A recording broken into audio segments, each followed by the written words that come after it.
Hi, and welcome to a review with a brew. In today's video, I'm going to be doing a quick review on the Startrc DJI Mini 4 stroke Mini 3 Pro battery charger. Now, when I bought the Mini 4 Pro, I bought the Fly More combo. So I got the 3 batteries with it, the RC2 controller, but more importantly, I actually got the charging hub, the two-way charging hub. So you may ask yourself, well, why am I buying another battery charger? Now, truth be known, I was looking at buying a battery charger that charged all the batteries in parallel. That means charging them all at the same time. That was obviously for quickness of just plugging it in, getting them all charged up and getting out. Because the original DJI hub charges them in series.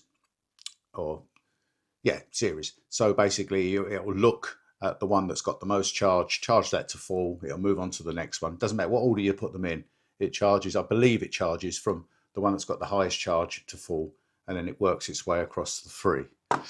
Now the one I've bought, and it does come in quite nice, I've got the box empty, I can't be bothered taking it out of the box. It comes in a foam protection, has a couple of leads, but I'll be using my own. So it's got two, a type C to type C lead, and it's got a type A, a USB to type C lead, but I'm not using them. I'm using my own because of the length of the cable. So yeah, it comes well protected, and here it is. Now this still charges in series, so it's going to charge the batteries one at a time. But what I've found when I was researching, and I'm not really into speed, I don't really need to charge all the batteries. It would be nice, but I don't need to charge all the batteries at the same time. I normally plan my flights, even if I was out flying and needed one battery charge, one comes out, I can still plug that into this and get it charging up. So before I bought this, and when I was looking for one that charges in parallel, I did quite a lot of research to watch lots of videos. This one cropped up, and I watched quite a few reviews on it, maybe about 4 or 5 reviews. There's a lot of shorts on it, but I meant proper reviews that I thought was going to break it right down. And in the review, although I'm going to tell you quickly tell you the specs, in the reviews, no one mentioned one key feature, which I will mention slightly later on in this video. This also has a couple of other advantages over the other hub, which again, I'll get to. But first of all, what I'll do, I'll explain the features of it, the main features, and then I'll tell you why I purchased this. Now, one of the first advantages is the charge times. With this model, charging the 2453 milliamp hour battery, one battery, is 45 minutes. Charging all 3 in series is 100, let's have a look, I've got to look that up, 135 minutes, so 2 hours 15 minutes. Charging the plus batteries, the 3850 milliamp hour batteries, is 65 minutes each battery, or 195 minutes for all 3. So you've got 3 hours 15. Now, going to the DJI hub, which I do charge on a 65 watt fast charger with the appropriate cable, 100 watt cable. That takes 180 minutes for all 3 batteries, for the smaller ones, for the 2453s, and it takes 4 hours. So 240 minutes to charge the intelligent flight batteries, the longer life batteries. So you can see already it charges the batteries faster. One of the main things that drew it to me to start with was the screen. So I'm going to show you the screen with no batteries in. You've got all 3 channels just saying NA, not applicable. There's nothing plugged in.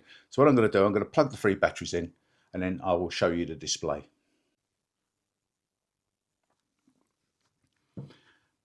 Okie dokie, I've got all 3 of the batteries plugged in at the moment, and I'm just going to move it forward towards you. It's obviously plugged in via the 65 watt charger, wall charger and lead. I've got the product focus on the Pocket 3, so I'll be interested to see how that comes out moving this forward. As you can see, I've labelled my batteries. Now I'm just going to bring it back to me. So the display at the moment, it's charging battery 1, and I've actually got it in the first slot. And what you've got here is volts, amps, percentage that the battery is charged to, or what's left. You've got the temperature of the battery, and the cycles. So cycles, I've got battery 1, 4, battery 2, 3, battery 3, 4. I didn't have them labeled to start with. That's why it's slightly out of sync. So as you can see, it's charging the one that's at 96%. So it's taking the one with the most charge in it to bring it straight up. Then it's going to move on. And as it just so happens, the way I've plugged it in, it would move to battery channel 2 and channel 3 and charge them up. They slot in quite well. I mean, literally, there's I don't think I'd want to turn them upside down and shake them, but they are sort of located in there quite well. Now, at this point, this is a disadvantage of this charger. So whereas the hub, when you put the batteries in, they lock in, you could literally turn it upside down and spin it around, and you know they're actually locked into the DJI hub.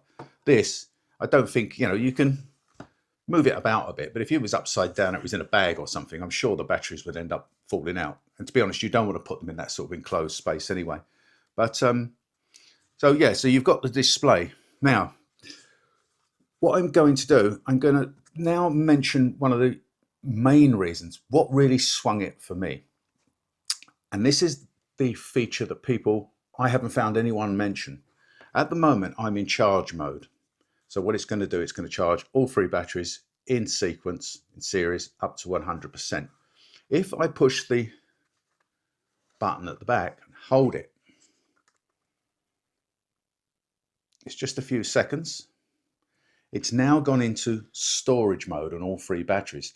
Now, the charge level on all these batteries being channel 196, channel 2 85, channel 3 69, it's higher than the storage mode. But the storage mode is very important for me. I don't know about you guys, but here in the UK, our weather for a lot of the year is abysmal. And from past experience, I've been flying drones for years. When it gets into the thick of the winter, late autumn, winter, it gets as windy as anything. It's blowing a hoolie, so you can't fly. Then we have lots of rain. I've got nothing to do with cold. I'm not worried about taking a drone up in the cold. It's just basically pouring down a rain and blowing a hoolie. You've got 40, 50 mile an hour winds all the time. So you just cannot fly. So there are your batteries, either fully charged or at all sorts of different levels. And obviously you're advised to get them into maintenance mode or storage. And what this will do when you switch to storage, which it now says, but it can't do it because they're too high. They're all green there. What it does, say I was down to my normal, I'd taken them out and I depleted all the batteries down to 20, 18%. I can put them in there, switch to storage by pressing that button at the back, and it will bring all 3 of them, and in one after the other, up to 60% and shut down. It does it for me. You cannot do that in that without putting the battery in and guessing when the first one's done, taking that one out, guessing when the second one's done, taking that one out, guessing when the third one's done. So the storage feature on this is very, very important to me. And as I said, just one more time, the button on the back, if I press this and hold now, it's in storage mode. I just wait a few seconds. It's now gone to charging mode. So it'll just charge them all up. I press again. And it's now dropped back into storage mode. So that was a biggie for me. Moving on. Another reason that this swung this, and again, this is another one that no one's mentioning. As far as I am aware, I've watched quite a few videos. They're just going, yeah, it's a battery charger, plugging it in, etc. The issue with the tabs on the side, I've been on a lot of forums and I've got Facebook groups and whatever, and people are breaking the tabs and then they're shouting and screaming and boo-hooing. Obviously a bit concerning. I thought, oh wow. So I've been trying to put them in very softly into the drone, snapping them in. I've watched videos where people are going, yeah, the tab's broken, and they're literally loading these into the back of their drone like they're loading a clip into a pistol, snap, very macho. Well, you deserve to break your tabs, to be honest. If you're handling your drone like that, yeah, it is a camera. It's a delicate piece of equipment. But the more I got into it, the more I realized that people that were genuinely trying to put them into the drone or into the charger gently, after say X amount of time, X amount of in and outs, they were breaking. The tabs were breaking, fracturing at the bottom. A couple of people said you've got to put them in nice and carefully. I agree, you should put things in carefully. And it also, one person said, well, I've had my batteries for a year and there's nothing wrong with them. But one of the persons that's been putting them in carefully, that's been flying, maybe done something like 80 cycles and it's broken. This person that's been flying for a year, had his batteries for a year, might have only done 25 cycles. It's about the constant in and out, the constant strain on the tabs. Now, yes, going into the drone, you put it in, it snaps in. Taking it out, you push in, you slide it out. When you put it into the charger, it snaps in, just like the drone. And when it comes out, you are having to push the tabs in. So you are putting stress on that every time you're charging it in the charger.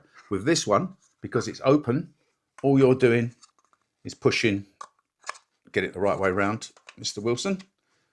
You're just slotting it in and you're not using the tabs. So as far as I'm concerned, you are putting less wear and tear on the battery tabs.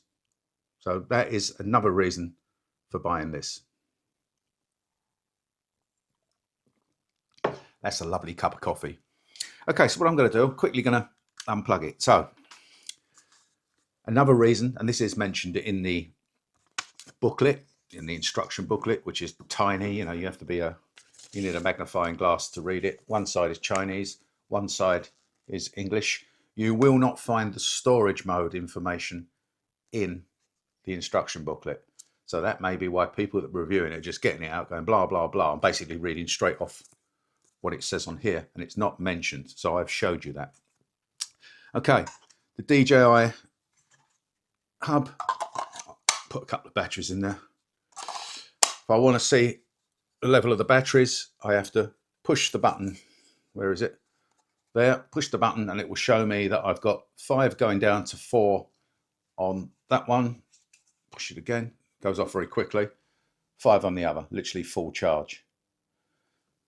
This one, without it plugged in, if I just put 2 batteries in, I'm going to put 1 and 3, leave it like that.